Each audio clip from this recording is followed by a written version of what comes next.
Yes, students, today we will discuss about the discovery of neutron. Neutron की discovery कैसे की गई और किसने की? The answer is in the year 1932 James Chadwick discovered a neutral particle. James Chadwick ने एक न्यूट्रल पार्टिकल की डिस्कवरी की और उस न्यूट्रल पार्टिकल का क्या नाम रखा गया? न्यूट्रॉन नाम रखा गया। अच्छा, सबसे पहले इस न्यूट्रॉन के बारे में सोचने की शुरुआत किस तरह से हुई कि जैसे हम लोग हाइड्रोजन के मास को देखते हैं, हाइड्रोजन का जो मास होता है वो कितना होता है? वो 1 यूनिट होता है।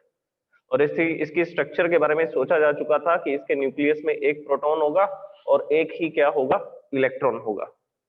इसी तरह से हीलियम की या ऑक्सीजन की या नाइट्रोजन की किसी भी स्ट्रक्चर के बारे में सोच सकते हैं। तो फॉर एग्जाम्पल हम लोग हीलियम की बात करते हैं। हीलियम का जो मास है वो 4 यूनिट होता है। स्पेक्ट्रोस्कोपी से इसका मास मेजर किया जाता है। तो उस समय पर न्यूट्रॉन्स के बारे में नहीं पता था। हीलियम के अंदर 2 प्रोटॉन होंगे, जिसमें 2 प्रोटॉन होंगे उसको क्या बोला जाएगा? उसको हीलियम बोला जाएगा। तो यहां पर इसके न्यूक्लियस में 2 प्रोटॉन होते हैं, ये 2 प्रोटॉन्स होते हैं और फर्स्ट ऑर्बिट में 2 इलेक्ट्रॉन्स। तो ये स्ट्रक्चर होती है हीलियम की। अच्छा, अगर इसमें 2 प्रोटॉन होते हैं तो इसका मास कितना होना चाहिए था? इसका मास 2 यूनिट होना चाहिए था, क्योंकि उस समय पर न्यूट्रॉन तो पता ही नहीं थे। सिर्फ ये पता था कि न्यूक्लियस के अंदर प्रोटॉन्स होते हैं। न्यूक्लियस के अंदर कौन से पार्टिकल्स रहते हैं? प्रोटॉन्स रहते हैं। तो अगर सिर्फ प्रोटॉन्स होते हैं तो प्रोटॉन्स के मासेस के बेसिस पर इसका मास कितना आना चाहिए था? इसका मास 2 यूनिट होना चाहिए था। तो थियोरेटिकली इसका मास 2 यूनिट होगा और प्रैक्टिकली स्पेक्ट्रोस्कोपी से जब इसका मास मेजर करते हैं, स्पेक्ट्रोस्कोपी से जब इसका मास मेजर करते हैं तो वो मास कितना मिलता है? वो मिलता है 4 यूनिट। ओके, तो यहां पर प्रैक्टिकल वैल्यू और थ्योरेटिकल वैल्यू में देखो क्या आ रहा है? डिफरेंस आ रहा है। थ्योरी के अकॉर्डिंग क्या है? न्यूक्लियस में 2 प्रोटॉन है तो मास 2 यूनिट होना चाहिए था, लेकिन प्रैक्टिकल मास कितना आ रहा है? 4 यूनिट। तो जरूर इस न्यूक्लियस के अंदर कोई दूसरे पार्टिकल्स भी होने चाहिए। इसी वजह से इसका मास कितना है? इसी वजह से इसका मास 4 यूनिट है। और वो पार्टिकल्स कैसे होने चाहिए? तो आंसर है न्यूट्रल। वो न्यूट्रल पार्टिकल्स होंगे तभी तो इनके चार्जेस में कोई चेंज नहीं होंगे। इसमें 2 प्रोटॉन है तो इसमें 2 पॉजिटिव चार्जेस हैं, 2 इलेक्ट्रॉन है तो 2 नेगेटिव चार्जेस हैं। इसका नेट चार्ज कितना है? 0। 2 प्रोटॉन है, 2 इलेक्ट्रॉन्स हैं, तो 2 पॉजिटिव चार्ज हैं, 2 नेगेटिव चार्ज हैं, नेट चार्ज इज 0। तभी तो ये एटम इलेक्ट्रिकली न्यूट्रल होगा। ओके, तो इसका मतलब इसके न्यूक्लियस में जो दूसरे पार्टिकल्स होंगे वो पार्टिकल्स किस टाइप के होने चाहिए? न्यूट्रल। उनके अंदर किसी भी तरह का चार्ज नहीं होना चाहिए। तो जेम्स चैडविक एक एक्सपेरिमेंट कर रहे थे। उस एक्सपेरिमेंट के अंदर वो तो ये देख रहे थे कि लेड मेटल जो है, लेड एलिमेंट जो है, वो न्यूट्रॉन्स को वो अल्फा पार्टिकल्स को एब्जॉर्ब कर सकता है या नहीं कर सकता। तो ये एक्सपेरिमेंट चल रहा था। तो उसके अंदर वो अलग अलग तरह के एलिमेंट्स को यूज कर रहे थे। बेरिलियम को यूज करके देख रहे थे, बोरॉन को यूज करके देख रहे थे अपने एक्सपेरिमेंट में। तो उस एक्सपेरिमेंट के देखिए क्या रिजल्ट आए। उसके बेसिस पर जेम्स चैडविक ने किसके बारे में लिखा? न्यूट्रॉन के बारे में लिखा। तो उस एक्सपेरिमेंट के अंदर सबसे पहले एक चैम्बर लिया जाएगा, जिस चैम्बर के अंदर कोई भी रेडियो एक्टिव सोर्स को रखा जाएगा। उन्होंने पोलोनियम का यूज किया था। पोलोनियम, पोलोनियम नेचुरली, ओके मैं इस डायग्राम को बनाता हूं पहले। यहां पर ये लेड का चैम्बर है, इसके अंदर ये जो मटेरियल मैं बना रहा हूं ये क्या है? ये पोलोनियम है। तो पोलोनियम के अंदर से क्या निकलेंगे?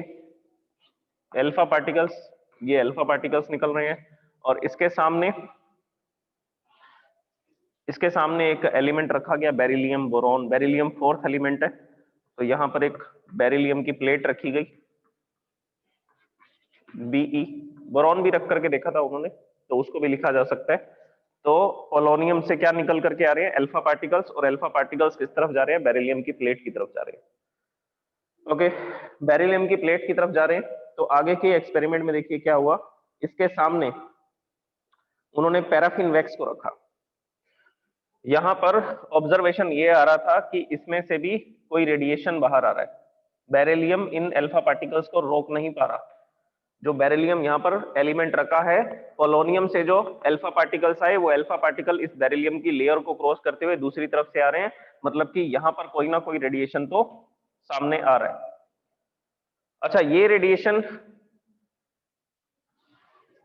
जो हो रहा था, इसके सामने क्या रखा गया? Paraffin wax. Paraffin wax petroleum product है, तो ये पेट्रोलियम प्रोडक्ट की एक रोड को इस तरह से इसके सामने रखा गया, पैराफिन वैक्स, जिसके अंदर C20 to C40 carbon, 20 carbon से 40 कार्बन हो सकते हैं। ये एक हाइड्रोकार्बन है, इस तरह की स्ट्रक्चर्स होती हैं इसकी, CH3, CH2, CH2, CH2, CH2, ये इस तरह की लॉन्ग चेन होती है, ये ऐसी लॉन्ग चेन होती है कार्बन हाइड्रोजन की। तो कितने कार्बन हो सकते हैं? 22, C22, C40। और कौन सा प्रोडक्ट है ये? तो आंसर है पेट्रोलियम प्रोडक्ट है। तो पेट्रोलियम की जब रिफाइनरी की जाएगी उस समय पर पेट्रोल डीजल के साथ साथ ये मटेरियल भी सेपरेट होगा ड्यूरिंग फ्रैक्शनल डिस्टिलेशन प्रोसेस में। ओके, इसका बॉइलिंग पॉइंट 370 डिग्री सेल्सियस के आसपास होता है। पैराफिन वैक्स का बॉइलिंग पॉइंट कितना होता है? 370 डिग्री सेल्सियस। एनीवेज, ये हम डिस्कस नहीं कर रहे अभी कि ये पैराफिन वैक्स क्या है, मैंने आपको बता दिया ये पेट्रोलियम प्रोडक्ट है। पेट्रोल की रिफाइनरी में इसको सेपरेट किया जाता है। हाइड्रोकार्बन है, प्योर हाइड्रोकार्बन, कार्बन और हाइड्रोजन से बना होता है। तो पैराफिन वैक्स है। अब पैराफिन वैक्स से जब ये रेडिएशन आकर के टकराता है तो यहां से एक नए टाइप का रेडिएशन सामने आता है। यहां से किस टाइप का रेडिएशन सामने आता है? तो आंसर है इसमें से प्रोटॉन्स बाहर निकल करके आते हैं।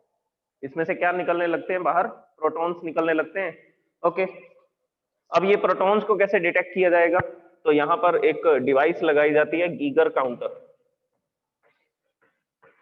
गीगर काउंटर इस तरह की एक ट्यूब होती है जिसमें इलेक्ट्रिसिटी फ्लो की जाती है, उसको गीगर काउंटर बोलते हैं।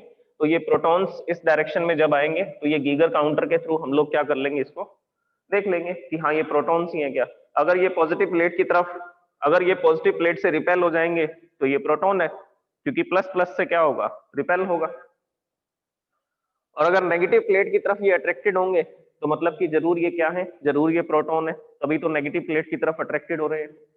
एनीवेज, इन प्रोटॉन्स को ऑब्जर्व किया जा सकता है कि किस तरह से कि यहाँ पर जो पार्टिकल्स निकल रहे हैं वो कौन से हैं? वो प्रोटॉन्स हैं। ये रेडिएशन किसी के समझ में नहीं आ रहा था, ये बीच वाला रेडिएशन अल्फा पार्टिकल पोलोनियम से निकला। ये नेचुरली क्या होगा? टूटेगा, स्प्लिट अप होगा और अल्फा पार्टिकल्स निकालेगा और बेरिलियम को क्रॉस करते हुए वो अल्फा पार्टिकल बेरिलियम से टकराएंगे। बेरिलियम से टकराने के बाद एक अननोन रेडिएशन सामने आएगा, एक अननोन रेडिएशन आएगा। और पहले सोचा गया कि ये जो रेडिएशन है ये एक्चुअल में गामा रेज है। ये रेडिएशन क्या है? Gamma rays. गामा रेज क्या होती हैं? ये हमने डिस्कस किया था, इलेक्ट्रोमैग्नेटिक वेव्स। जिस तरह से लाइट एक इलेक्ट्रोमैग्नेटिक वेव है, गामा रेज भी क्या है? This is the symbol of gamma. Gamma rays भी क्या है? इलेक्ट्रोमैग्नेटिक वेव्स है of high frequency, very high frequency, बहुत हाई फ्रीक्वेंसी की गामा रेज है। अच्छा, ये सोचा गया कि ये रेडिएशन आ रहा है, ये इलेक्ट्रोमैग्नेटिक वेव्स है, और ये इलेक्ट्रोमैग्नेटिक वेव्स की एनर्जी को मेजर किया गया। एनर्जी को मेजर किया गया तो पता लगा कि इनके पास इतनी एनर्जी नहीं है कि ये इसके अंदर से प्रोटॉन को बाहर निकाल दें। प्रोटॉन कहां पर होते हैं? तो आंसर है न्यूक्लियस में। अब न्यूक्लियस के अंदर से प्रोटॉन को बाहर निकालना कोई आसान बात नहीं है। ये न्यूक्लियस के अंदर प्रोटॉन्स हैं, तो कोई पार्टिकल आकर के जब इससे टकराएगा तब ये प्रोटॉन बाहर निकलेगा, अदरवाइज तो प्रोटॉन बाहर नहीं आ सकते। तो ये जो रेडिएशन था ये क्या नहीं था? ये इलेक्ट्रोमैग्नेटिक वेव्स नहीं थी। पहले इसके बारे में सोचा गया कि हो सकता है ये इलेक्ट्रोमैग्नेटिक वेव्स हो और इन वेव्स के पास इतनी एनर्जी हो कि ये पैराफिन वैक्स के अंदर से क्या बाहर निकाल दें? प्रोटॉन्स को बाहर निकाल दें। लेकिन ये जो अजम्पशन थी ये गलत थी। तो जेम्स चैडविक ने बोला कि ये जो रेडिएशन है ये एक्चुअल में नए पार्टिकल्स हैं, और वो जो न्यू पार्टिकल्स हैं उन न्यू पार्टिकल्स का क्या नाम रखा गया? न्यूट्रॉन्स। और ये न्यूट्रल पार्टिकल्स है, तभी तो ये न्यूक्लियस के अंदर जा सकता है। क्या कोई दूसरा पार्टिकल न्यूक्लियस में जा सकता है? आंसर है नो। अगर हमारे पास यहाँ पर कोई न्यूक्लियस है जिसके अंदर बहुत सारे प्रोटॉन्स हैं और न्यूट्रॉन्स हैं, तो क्या होगा? अगर आप एक इलेक्ट्रॉन को इस तरफ भेजोगे, एक इलेक्ट्रॉन को न्यूक्लियस की तरफ हम लोग क्या करेंगे? बॉम्बार्ड करेंगे, तो क्या होगा? ये इलेक्ट्रॉन इस तरफ जा रहा होगा और ये प्रोटॉन इसके ऊपर बहुत ज्यादा अट्रैक्शन फोर्स लगाएंगे, इतना ज्यादा अट्रैक्शन फोर्स लगाएंगे कि इसकी काइनेटिक एनर्जी बढ़ती जाएगी और ये इतना छोटा पार्टिकल है कि ये इस न्यूक्लियस को क्रॉस करते हुए दूसरी तरफ से बाहर आ जाएगा। तो इलेक्ट्रॉन एक न्यूक्लियस के अंदर से प्रोटॉन को बाहर नहीं निकाल सकता क्योंकि इलेक्ट्रॉन का मास बहुत कम है और उसके अलावा ये नेगेटिवली चार्ज पार्टिकल है, तो न्यूक्लियस इसको अट्रैक्ट करेगा और इसकी काइनेटिक एनर्जी इतनी इंक्रीज हो जाएगी कि न्यूक्लियस के अंदर एंटर करेगा और दूसरी तरफ से बाहर आ जाएगा। ओके, इलेक्ट्रॉन की तरह ही और भी पार्टिकल्स होते हैं, न्यूट्रिनो, एंटी न्यूट्रिनो। सन से ये पार्टिकल्स आते हैं और ये पार्टिकल्स इतनी हाई वेलोसिटी से चलते हैं कि ये पूरी अर्थ को क्रॉस करते हुए दूसरी तरफ से निकल जाते हैं। तो सेम यही प्रोसेस यहाँ पर भी हो रही है। यहाँ पर इलेक्ट्रॉन को देखा जा रहा है, न्यूट्रिनो, एंटी न्यूट्रिनो, इन पार्टिकल्स को भी भेजा जाएगा तो वो भी क्या होंगे, दूसरी तरफ से बाहर आ जाएंगे। अच्छा, अगर हम एक प्रोटॉन को न्यूक्लियस की तरफ भेजेंगे तो क्या होगा, ये हमने रदरफोर्ड एक्सपेरिमेंट में स्टडी किया था। अगर एक प्रोटॉन न्यूक्लियस की तरफ चल करके जाएगा तो ये सारे प्रोटॉन मिलकर के इस प्रोटॉन को क्या करेंगे, रिपेल करेंगे। तो इसको आप जितनी भी काइनेटिक एनर्जी दोगे, धीरे धीरे वो किस में बदलती जाएगी, पोटेंशियल एनर्जी में, और यहां पर आकर के ये प्रोटॉन रुक जाएगा और फिर वापस चला जाएगा। तो इसकी काइनेटिक एनर्जी पोटेंशियल में कन्वर्ट होगी, फिर इस रिपल्शन फोर्स के कारण इसकी पोटेंशियल एनर्जी फिर से किस में कन्वर्ट होनी शुरू हो जाएगी, काइनेटिक में। तो ये प्रोटॉन इससे कोलाइड नहीं कर सकता, न्यूक्लियस के अंदर नहीं जा सकता, इसके पास इतनी एनर्जी नहीं है कि ये इतने इलेक्ट्रोस्टैटिक फोर्स को, रिपल्शन को, इस बैरियर को क्रॉस करते हुए न्यूक्लियस के अंदर चला जाए। तो सिर्फ एक ही ऐसा पार्टिकल बचता है जो न्यूक्लियस के अंदर जा सकता है और न्यूक्लियस को तोड़ सकता है, दैट इज न्यूट्रॉन। न्यूट्रॉन के साथ कोई प्रॉब्लम नहीं है, ये न्यूक्लियस के अंदर जा सकता है। क्यों? क्योंकि इसके पास किसी भी तरह का चार्ज नहीं है, ये न्यूट्रल पार्टिकल है। ये कैसा पार्टिकल है, ये न्यूट्रल पार्टिकल है। तो प्रोटॉन्स इसके ऊपर ना तो अट्रैक्शन लगाएंगे ना रिपल्शन लगाएंगे, तो ये जितनी भी एनर्जी से जाएगा इसकी एनर्जी में चेंजेस नहीं होंगे। तो ये जैसे ही जा करके एक प्रोटॉन को हिट करेगा तो प्रोटॉन यहां से छिटक करके ऐसा बाहर आ जाएगा। ठीक ऐसा ही किसके अंदर हो रहा है, पैराफिन वैक्स के अंदर हो रहा है। तो न्यूट्रॉन, न्यूट्रल पार्टिकल ही सिर्फ ऐसा कर सकता है कि किसी न्यूक्लियस में जाकर के प्रोटॉन्स को बाहर निकाल दे। इसी एक्सपेरिमेंट को दोबारा से किया गया, यहाँ पर हाइड्रोजन गैस रखी गई, नाइट्रोजन गैस रखी गई, ऑक्सीजन गैस रखी गई, रिजल्ट सेम आ रहे थे। सब में से क्या बाहर आ रहे हैं, सब में से प्रोटॉन्स बाहर आ रहे हैं। तो सिर्फ एक ही पार्टिकल ऐसा कर सकता है जो प्रोटॉन्स को न्यूक्लियस के अंदर से बाहर निकाल सकता है, that is a neutral particle. और उस न्यूट्रल पार्टिकल का नाम जेम्स चैडविक ने क्या रखा, न्यूट्रॉन। क्या नाम रखा, न्यूट्रॉन। अब हम बात करते हैं इसके मास की, न्यूट्रॉन का मास कितना होता है। तो ये एक्सपेरिमेंट था, हालांकि इस एक्सपेरिमेंट के बारे में आप कुछ नहीं लिखेंगे, नोट्स में जनरल डिस्कशन आपको मिलेगा कि 1932 में जेम्स चैडविक ने एक एक्सपेरिमेंट के थ्रू क्या किया, न्यूट्रल पार्टिकल्स की डिस्कवरी की और उसका नाम रखा गया न्यूट्रॉन। और ये जो न्यूट्रॉन होता है ये भी न्यूक्लियस में रहते हैं। ये जो न्यूट्रॉन्स होते हैं, ये जो पार्टिकल्स हैं, ये भी कहाँ रहते हैं, ये भी न्यूक्लियस में रहते हैं।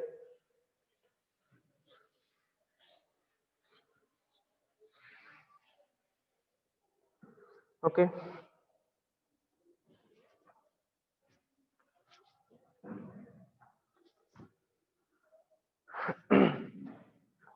और इसके मास के बारे में बात करेंगे अब। मास ऑफ न्यूट्रॉन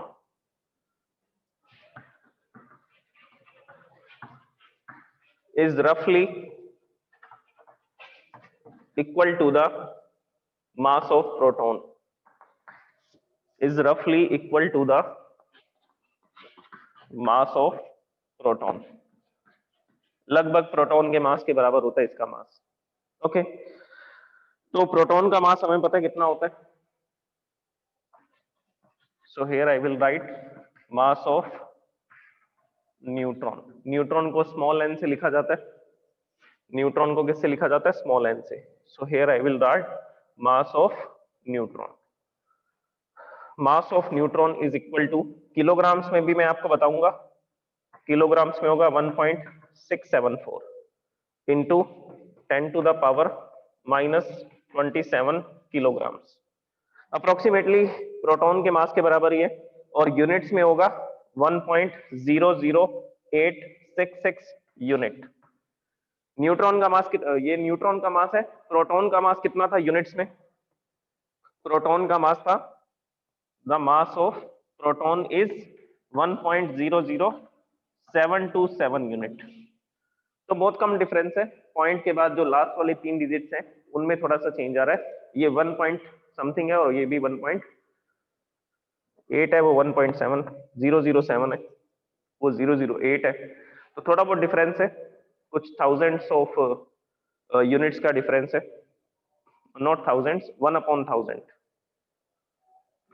ओके, तो इसमें क्या होगा, इसका जो मास है वो लगभग किसके बराबर आ रहा है? प्रोटॉन के मास के बराबर आ रहा है, ये दिख रहा है आपको।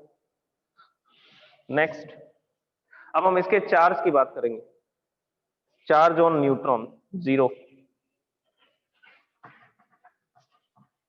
Charge on neutron, answer is 0। तो न्यूट्रॉन पर कितना चार्ज होता है? 0 कूलम का चार्ज होता है, because it is a neutral particle. ये कैसा पार्टिकल है? न्यूट्रल पार्टिकल है। अच्छा, अब किसी भी एटम का जो मास कंसीडर किया जाएगा वो किसके बेसिस पे कंसीडर किया जाएगा? तो आंसर है उसके अंदर जितने भी प्रोटॉन्स होंगे और जितने भी न्यूट्रॉन्स होंगे उसके न्यूक्लियस में। इलेक्ट्रॉन्स का मास तो नेग्लिजिबल होता है, उसको इसमें काउंट नहीं किया जाता, तो हम लोग सिर्फ न्यूक्लियस के मास के अकॉर्डिंग क्या लिख देते हैं? एटम का मास लिख देते हैं। तो एटॉमिक मास किसके बेसिस पे लिखा जाएगा कि किसी एटम के न्यूक्लियस में, किसी एटम के न्यूक्लियस में कितने प्रोटॉन्स हैं और कितने न्यूट्रॉन्स हैं, उसके बेसिस पर हम लोग क्या लिखेंगे? किसी भी एटम का मास लिख सकते हैं। ओके, तो अब मैं आपको इससे रिलेटेड एक टेबल बताता हूं, उस टेबल के बारे में हम लोग डिस्कशंस करते हैं। जैसे कल हम लोग स्ट्रक्चर बना रहे थे एटम्स की, डिफरेंट डिफरेंट एटम्स की, उसी के बेसिस पर मैं आपको अब इसमें बताता हूं। देखिए, वैलेंसी के बारे में हम लोग ऑलरेडी स्टडी कर चुके हैं लास्ट चैप्टर में, फिर भी इस चैप्टर के अंदर इस टॉपिक को दिया गया है। वैलेंसी हमने डिस्कस किया था, the combining capacity of an element.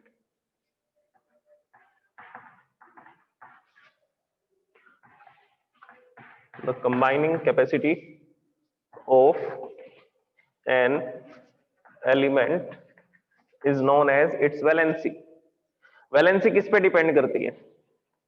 Valency depend करती है वैलेंस इलेक्ट्रॉन्स पे। वैलेंस इलेक्ट्रॉन्स क्या होते हैं? The number of electrons present in the outermost orbit of an atom. Valence electron क्या है?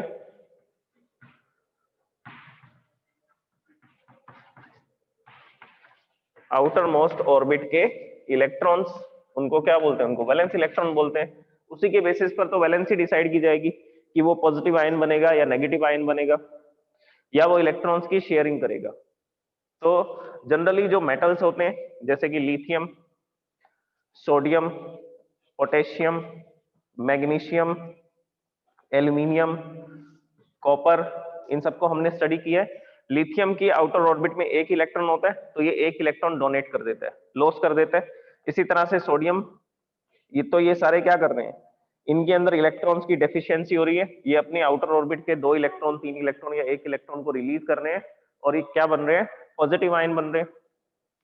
तो इनकी आउटर मोस्ट ऑर्बिट में एक इलेक्ट्रॉन था, तो वैलेंस इलेक्ट्रॉन एक था और इसने एक इलेक्ट्रॉन को डोनेट कर दिया, तो उसके बेसिस पर इसकी वैलेंसी कितनी होगी? 1। लिथियम की वैलेंसी कितनी हो जाएगी? 1 हो जाएगी। लिथियम की स्ट्रक्चर आपको पता है, इसमें 3 प्रोटॉन्स होंगे और 4 न्यूट्रॉन्स होंगे। This is the nucleus of the lithium, and in the first orbit there are 2 electrons, and in the second orbit there is only 1 electron. So this is the structure of lithium atom. ये lithium atom की structure है। अब था ये जो second orbit का electron है, ये वैलेंस इलेक्ट्रॉन था, ये यहां से चला गया, जैसे इसको थोड़ी बहुत एनर्जी मिली रूम टेम्परेचर पे, और ये क्या बन गया? Li+1, lithium +1। तो इसलिए इसकी वैलेंसी 1 होगी।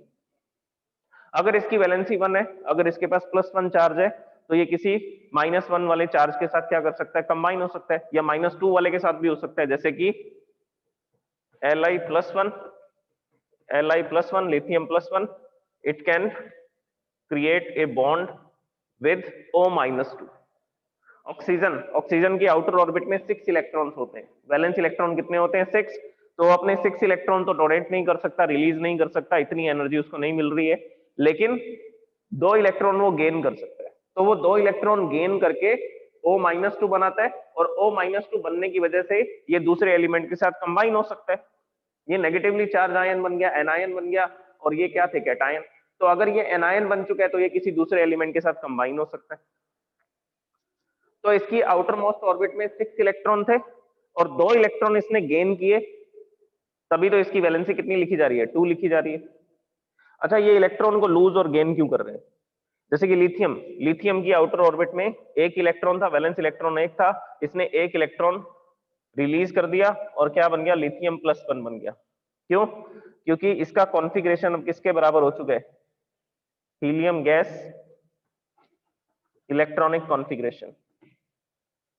इसने कौन से एलिमेंट का कॉन्फ़िगरेशन गेन कर लिया, हीलियम गैस इलेक्ट्रॉनिक कॉन्फ़िगरेशन को इसने गेन कर लिया।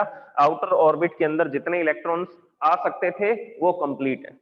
ये फर्स्ट ऑर्बिट है इसकी, इसमें 2 इलेक्ट्रॉन आ सकते हैं मैक्सिमम, तो 2 हैं इसके पास। So now it is stable, ये स्टेबल हो जाएगा। इसी तरह से ऑक्सीजन की बात की हमने अभी, तो ऑक्सीजन के लिए भी देख लेते हैं। ऑक्सीजन एलिमेंट की स्ट्रक्चर क्या होगी, 8 protons in the nucleus and 8 neutrons in the nucleus, so total number of nucleons are 16. In the first orbit 2 electrons, and in the second orbit of the oxygen atom there are 2 electrons, in the second orbit 6 electrons, 1 2 3 4 5 and 6, 2 electron और आ सकते हैं इसमें। तो valence electron कितने हैं, answer है 6। Outer most orbit में 6 electron है, तो इसके वैलेंस इलेक्ट्रॉन का नंबर है 6। ये 2 इलेक्ट्रॉन कहीं से गेन कर सकता है, ये 2 इलेक्ट्रॉन इसने बाहर से गेन किए, तो हमने बोला कि इसकी वैलेंसी कितनी है, इसकी वैलेंसी 2 है। वैलेंस इलेक्ट्रॉन 6 है, वैलेंसी 2 है, और जैसे ही ये 2 इलेक्ट्रॉन गेन करता है ये क्या बन जाता है, O-2, एक नेगेटिव आयन बन जाता है, एनायन बन जाता है। अब इस केस में क्या होगा, इसने कौन से गैस का कॉन्फ़िगरेशन गेन किया, तो आंसर है नियॉन गैस इलेक्ट्रॉनिक कॉन्फ़िगरेशन। ये नोबल गैसेज होती हैं, नियॉन गैस इलेक्ट्रॉनिक कॉन्फ़िगरेशन। तो इसने नियॉन गैस इलेक्ट्रॉनिक कॉन्फ़िगरेशन को क्या किया, गेन किया। फर्स्ट ऑर्बिट में 2 इलेक्ट्रॉन, सेकंड ऑर्बिट में 8 इलेक्ट्रॉन्स, तो ये किसका कॉन्फ़िगरेशन होता है, 2,8 नियॉन गैस का कॉन्फ़िगरेशन होता है। ओके, तो ये होती है वैलेंसी। कंबाइनिंग कैपेसिटी किसके बेस पे डिसाइड की जाएगी, कि उसने कितने इलेक्ट्रॉन गेन किए, या कितने इलेक्ट्रॉन डोनेट किए, रिलीज किए, या कितने इलेक्ट्रॉन्स की शेयरिंग की। अब कार्बन जो है वो ना तो इलेक्ट्रॉन गेन करता है ना इलेक्ट्रॉन रिलीज करता है। उसकी आउटर ऑर्बिट में 4 इलेक्ट्रॉन्स होते हैं।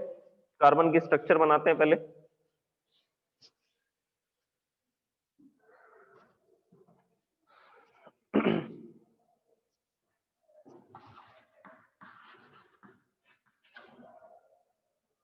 कार्बन 12 की स्ट्रक्चर बना रहे हैं, C12 बोलते हैं जिसको।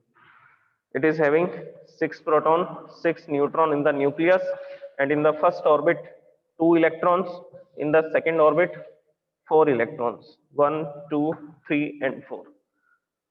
अब देखिए इसको इतनी एनर्जी नहीं मिली कि इसके 4 इलेक्ट्रॉन रिलीज हो जाए, हायर एनर्जी चाहिए होगी, क्योंकि ये जो इलेक्ट्रॉन्स हैं ये अपने न्यूक्लियस के साथ टाइटली बाउंड होंगे, इजीली क्या नहीं होंगे, फ्री नहीं होंगे।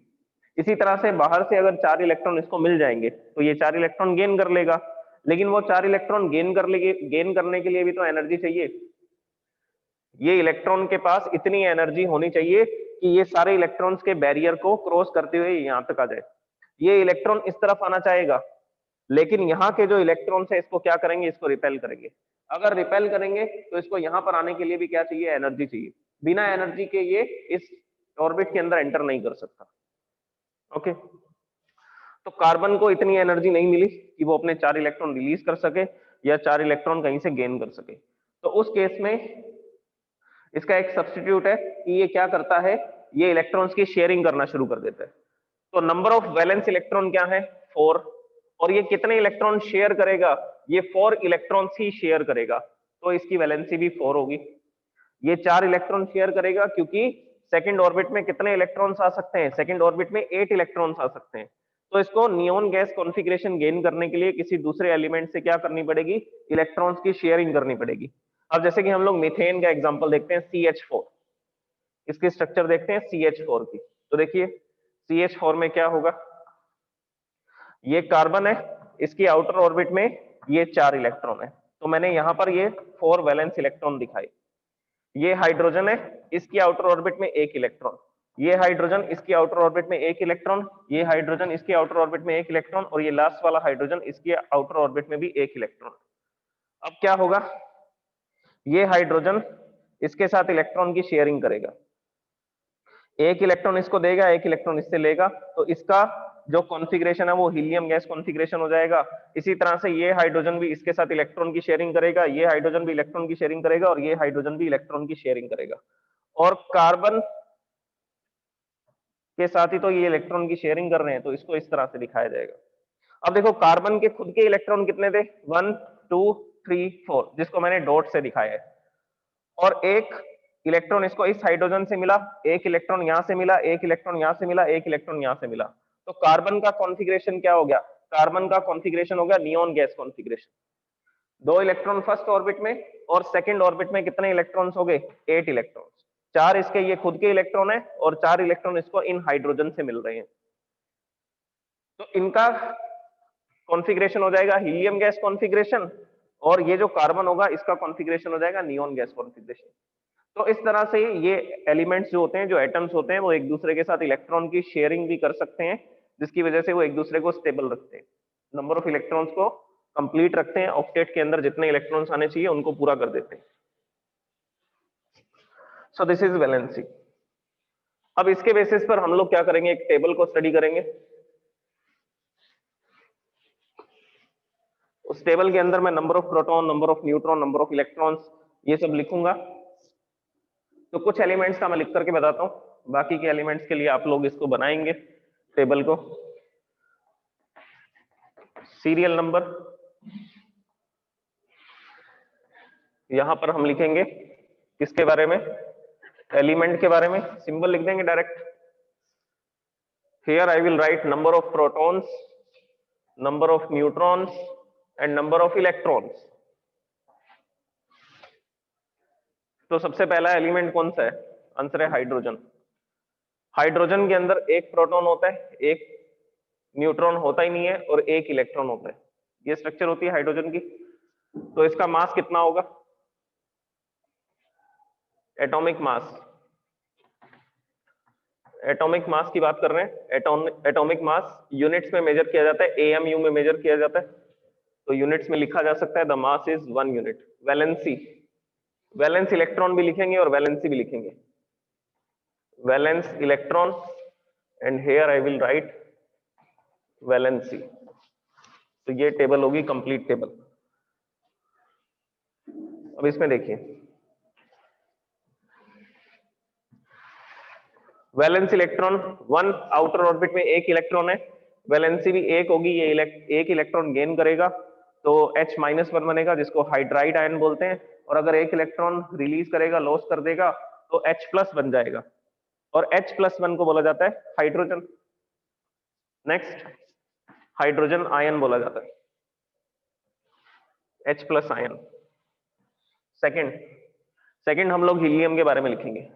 Helium is having 2 proton in the nucleus and 2 neutrons in the nucleus and 2 electrons in the first orbit. So its atomic mass is 4 unit. इसका मास कितना है, 4 यूनिट। क्यों लिखते हैं, क्योंकि इसके न्यूक्लियस में 2 प्रोटॉन और 2 न्यूट्रॉन होते हैं, इसलिए इसका एटॉमिक मास 4 यूनिट लिखा जाता है। वैलेंस इलेक्ट्रॉन, वैलेंस इलेक्ट्रॉन है 2, आउटर ऑर्बिट में 2 इलेक्ट्रॉन्स हैं और 2 ही आ सकते हैं, तो इसकी वैलेंसी है 0। ये ना इलेक्ट्रॉन लॉस करेगा ना इलेक्ट्रॉन गेन करेगा। नेक्स्ट, लिथियम,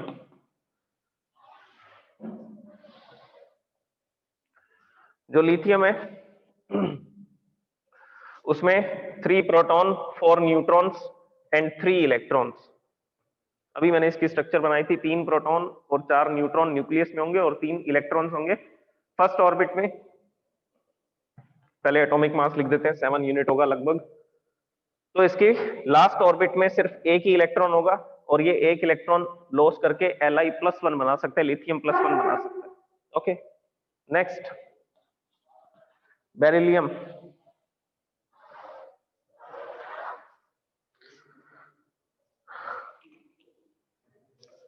ये जो बेरिलियम है, इसके लिए हम लोग लिखते हैं नंबर ऑफ प्रोटॉन्स और नंबर ऑफ न्यूट्रॉन्स को। बेरिलियम में होंगे 4 protons, 4 neutrons and 4 number of electrons. तो ये 4 4 4 लिखा जाएगा इसको। इसमें न्यूट्रॉन का नंबर थोड़ा ज्यादा होना चाहिए। ये न्यूट्रॉन जो है, न्यूट्रॉन होंगे 5।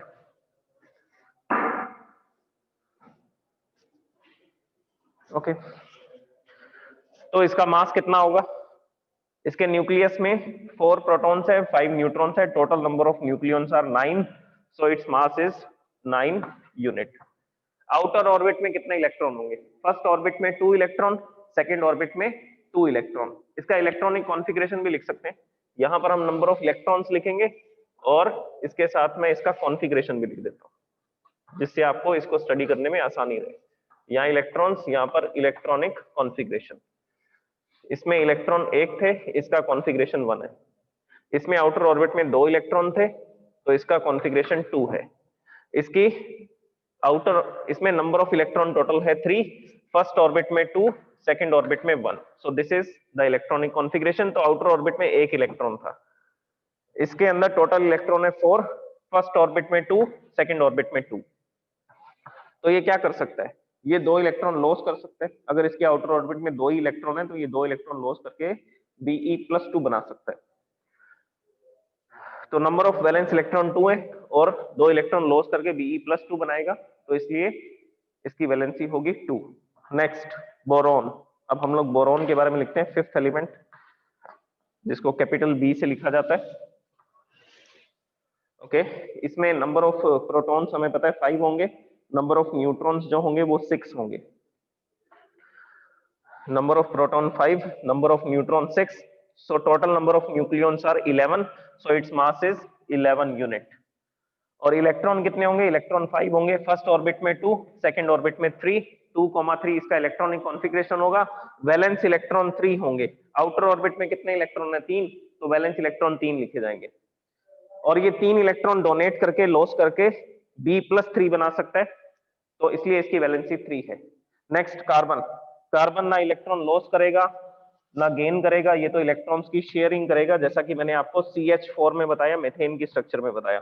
Carbon, it is having 6 proton 6 neutrons, so its mass is 12 unit. Electrons भी 6 होंगे, फर्स्ट ऑर्बिट में 2, सेकंड ऑर्बिट में 4, फर्स्ट ऑर्बिट में 2 इलेक्ट्रॉन, सेकंड ऑर्बिट में 4 electrons, so electronic configuration is 2,4। Outer orbit में 4 इलेक्ट्रॉन है, तो इसकी वैलेंसी भी 4 होगी, क्योंकि जिस एटम की आउटर ऑर्बिट में 4 इलेक्ट्रॉन्स होंगे वो ना तो इलेक्ट्रॉन को लॉस करेगा और ना इलेक्ट्रॉन को गेन करेगा। तो इस तरह से आपको क्या करना है, इस टेबल को कंप्लीट करना है for 18th element. 18th element तक, अप टू 18th एलिमेंट आपको ये क्या करना है, टेबल प्रिपेयर करनी है, जिसमें आप लोग number of protons, number of neutrons, number of electrons लिखेंगे और इसका इलेक्ट्रॉनिक कॉन्फ़िगरेशन लिखेंगे। इलेक्ट्रॉनिक कॉन्फ़िगरेशन के बेस पर वैलेंस इलेक्ट्रॉन और वैलेंसी को बताया जा सकता है, और नंबर ऑफ प्रोटॉन और नंबर ऑफ न्यूट्रॉन्स के बेसिस पर इसके एटॉमिक मास को बताया जा सकता है। तो ये प्रोटॉन का नंबर, न्यूट्रॉन का नंबर, इससे एटॉमिक मास पता लगेगा। इलेक्ट्रॉन्स और इलेक्ट्रॉनिक कॉन्फ़िगरेशन से, इलेक्ट्रॉनिक कॉन्फ़िगरेशन से वैलेंस इलेक्ट्रॉन और वैलेंसी के बारे में पता लगेगा। तो इस टेबल को आपको कंप्लीट करना है। Okay, thank you so much. कल डिस्कस करेंगे इसके बाद के टॉपिक को, नेक्स्ट टॉपिक को, atomic number, mass number, representation of an element with the help of the symbols,